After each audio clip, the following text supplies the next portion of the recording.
Hi friends, నా పేరు భాస్కర్. మీరు చూస్తున్నారు తెలుగు ట్రేడర్ భాస్కర్. అయితే ఈరోజు మనం చెప్పబోయే వీడియో ఏంటి అంటే ఓన్లీ స్కాల్పింగ్ స్ట్రాటజీ అనమాట. ఇది 1 మినిట్లో ఓన్లీ 3 మినిట్స్లో మాత్రం ఉపయోగించండి ఈ స్ట్రాటజీని. ఈ స్ట్రాటజీ అయితే చాలా అంటే చాలా ఉపయోగపడుతుంది. ఓన్లీ స్వింగ్ ట్రేడ్స్ అనమాట. ఓన్లీ స్వింగ్ కూడా కాదు, just 1 minute or 2 minutes scalping అనమాట. ఓకేనా? ఈ వీడియోలో క్లియర్గా చెప్తాను. స్కాల్పింగ్ చేయడానికి బ్యాంక్ నిఫ్టీలో అయితే చాలా అంటే చాలా ఉపయోగపడుతుంది. అండ్ మీరు ఎందులో అయినా చేయొచ్చు, స్టాక్లో అయినా సరే, మిగతా ఎందులో అయినా చేయొచ్చు.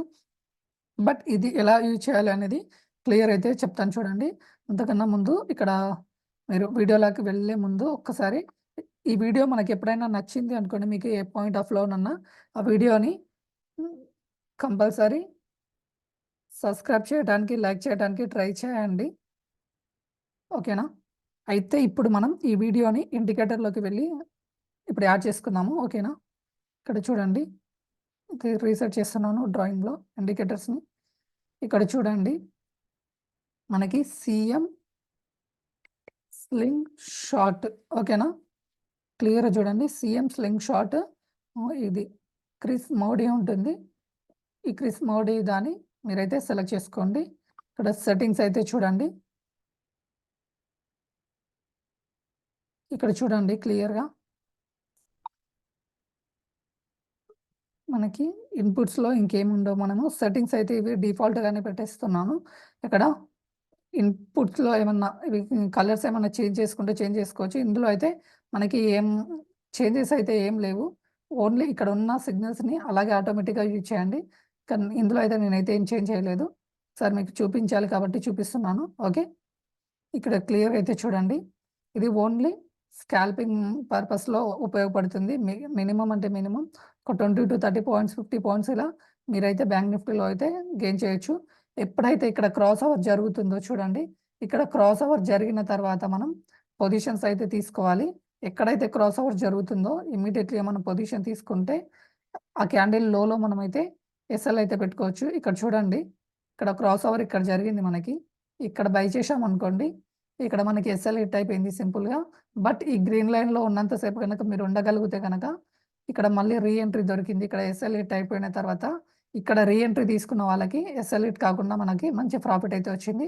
ఇది ఓన్లీ స్కాల్పింగ్ బేస్డ్ కాబట్టి మనకి సిగ్నల్స్ చాలా టైమ్స్ అయితే వస్తాయి 1 మినిట్లో. చూడండి, ఇక్కడ కనుక మీరు తీసుకున్నారనుకోండి, ఇది మొత్తం మనకి ప్రాఫిటే. అదేవిధంగా ఇక్కడ చూడండి, ఇక్కడ మనకి రెడ్లో ఉన్నప్పుడు డౌన్ సైడ్ మాత్రమే తీసుకోవాలి. ఇది తెలిసిందే కదా అందరికీ రూలు. గ్రీన్లో ఉన్నప్పుడు మాత్రమే మనం బయింగ్ పొజిషన్స్ అయితే తీసుకుంటాము. ఇక్కడ చూడండి, ఇక్కడ పైకి వెళ్ళిన తర్వాత కిందికి వచ్చినప్పుడు మీరు పొజిషన్ తీసుకుంటే ఇది మొత్తం స్కాల్పింగ్ బేస్డ్ మీద స్కాల్పింగ్ స్ట్రాటజీ కాబట్టి ఎస్ఎల్ కూడా ఇట్టుకోవడానికి ఛాన్స్ ఉంటుంది.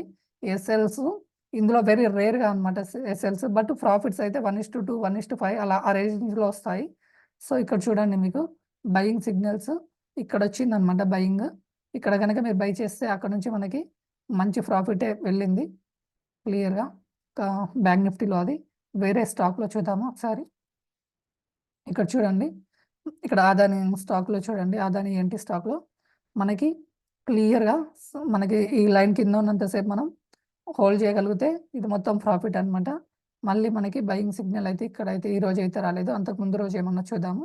ఇక్కడ చూడండి, అంతకుముందు రోజు మనకు ఫస్ట్ సిగ్నల్ వచ్చినప్పుడు తీసుకోవడం బెస్ట్ అనమాట. ఇక్కడ చూడండి, ఇక్కడ వచ్చింది ఈ క్యాండిల్ హైలో కనుక తీసుకుంటే మనకి ఇక్కడ ఎగ్జిక్యూట్ అవుతుంది. ఇది మొత్తం ప్రాఫిటే వచ్చింది. ఇక్కడ చూడండి, ఇక్కడ మళ్ళీ సెల్లింగ్ వచ్చింది. ఇలా అయితే యూజ్ చేసుకోండి. ఇదైతే ఇందులో సెట్టింగ్స్లో అయితే ఏం చేంజెస్ అయితే లేవు. మీకు నిఫ్టీలో అయినా, బ్యాంక్ నిఫ్టీలో అయినా, స్టాక్లలో అయినా, ఎందులో అయినా కానీ ఇదైతే ఉపయోగపడుతుంది. ఇక్కడ చూడండి, నిఫ్టీలో అయితే ఒకసారి చూపిస్తున్నాను. ఇక్కడ చూడండి, ఇక్కడ మనకి సెల్లింగ్ సిగ్నల్ వచ్చిన వెంటనే ఇక్కడ వచ్చింది మనకి సిగ్నల్. ఇది మొత్తం మనకి ప్రాఫిట్. మళ్ళీ ఇక్కడికి పైకి వెళ్ళిన తర్వాత రీఎంట్రీ ఇక్కడ సెకండ్ దగ్గర మళ్ళీ రీఎంట్రీ తీసుకున్నా మళ్ళీ ప్రాఫిట్ వచ్చింది. ఇదైతే స్కాల్పింగ్ బేస్డ్ కాబట్టి సమ్ టైమ్స్ అయితే ఎస్ఎల్ అయితే హిట్ కావడానికి ఛాన్స్ ఉంటుంది. కొన్ని పాయింట్స్ బుక్ చేసుకొని ఇమీడియట్లీ వెళ్ళిపోండి. మళ్ళీ సిగ్నల్ దగ్గరకు వచ్చింది అనుకోండి, అప్పుడు బై చేయండి. మీరు తీసుకున్న తర్వాత ఇది ఈ గీత అనేది లావుగా అయిపోతుంది అనుకోండి, ఇట్లా ఇంక్రీజ్ అవుతూ వచ్చింది అనుకోండి, అప్పుడు హోల్డ్ చేయండి. ఆ ట్రెండ్లో ఇంకా ట్రెండ్ ఉంది మనకి, అప్పుడే ఇమీడియట్లీ ఎగ్జిట్ కాకూడదు అని మీకు అర్థమవుతుంది. దీన్ని మీరు కొన్ని రోజులు ప్రాక్టీస్ చేశారనుకోండి, క్లియర్ అంటే క్లియర్ అయితే హ్మ్. అర్థమవుతుంది. ఇది లైన్ పెద్దగా అయ్యే కొద్దీ మనకు అదే ట్రెండ్‌లో ఇంకా ఉంది. ఎగ్జిట్ కాకూడదు అని చెప్పి మనకైతే ఇంటిమేషన్ అయితే ఇస్తుంది. స్కాల్పింగే కాబట్టి మీరు క్విక్‌గా అయినా కావచ్చు. బట్ ఈ సిగ్నల్స్‌ని చూసుకొని మీరు అవుతే గనక ఇంకా మీకు మంచి ఛాన్సెస్ అయితే ఉంటాయి. ఇంకా వీటిని ఫేక్ అవాయిడ్స్ చేయడానికి మ్యాక్‌డీని కూడా ఉపయోగించొచ్చు. మ్యాక్‌డీ ఇండికేటర్‌ని కూడా ఉపయోగించి గనక మీరు గనక తీసుకోగలిగారనుకోండి, ఇది మ్యాక్‌డీ అనేది ఎప్పుడన్నా ఇట్లా వచ్చిందనుకోండి, మ్యాక్‌డీ రిటర్న్ అవుతుంటే మనం ఎగ్జిట్ అయిపోవచ్చనమాట. క్లియర్‌గా చూడండి. మ్యాక్‌డీ గనక యూజ్ చేశారనుకోండి, ఫేక్ సిగ్నల్స్ నుంచి మూవ్ అయితే కావచ్చు.